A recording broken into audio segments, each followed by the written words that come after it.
हमारी संस्कृति, हमारे संस्कार सदा रहें हमारे साथ। सब्सक्राइब करें तिलक। वत्स, तुम निर्भय होकर किसी भी जल में चले जाओ, तुम्हें मृत्यु नहीं आएगी।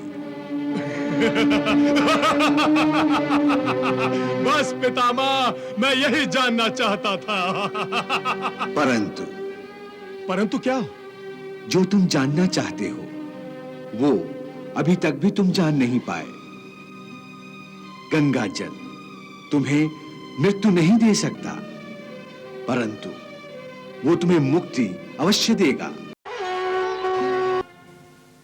पितामह, पितामह! तुम इतने घबराए हुए क्यों हो वत्स? मेरे साथ बहुत बड़ा धोखा हुआ है पितामह।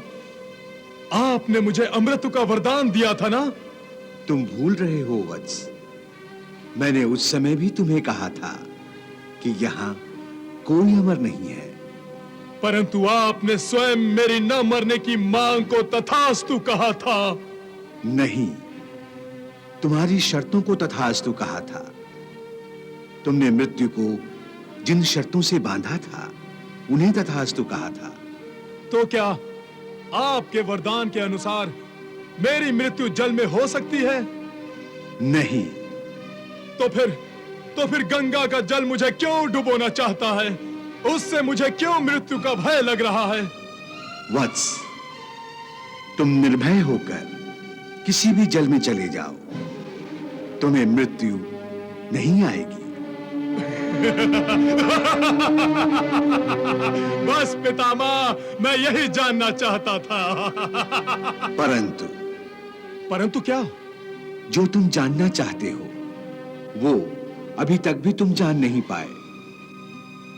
गंगा जल तुम्हें मृत्यु नहीं दे सकता, परंतु वो तुम्हें मुक्ति अवश्य देगा। मुक्ति? ये क्या शब्दों का खिलवाड़ है? मेरी मृत्यु होगी तभी तो मुक्ति मिलेगी मुझे। मैं मरूंगा ही नहीं तो मुक्ति कैसी?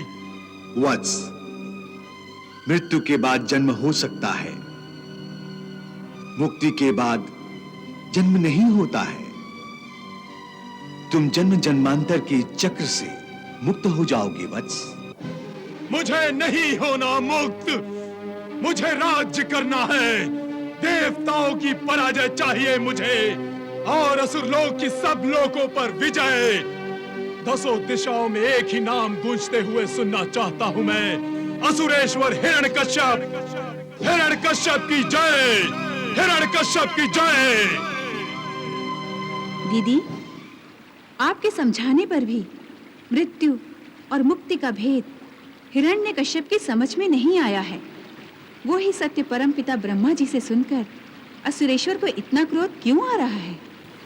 उमा, दुराचारी के हाथ में जब कोई शक्ति आ जाती है और वो शक्ति का प्रयोग नहीं कर पाता तो उसे बहुत खीज आती है। क्रोध में ज्ञान अज्ञान का भेद उसे सूझता नहीं। बुद्धि का स्थान संदेह ले लेता है, जिस कारण वो सत्य के समीप जाने से भी डरता है।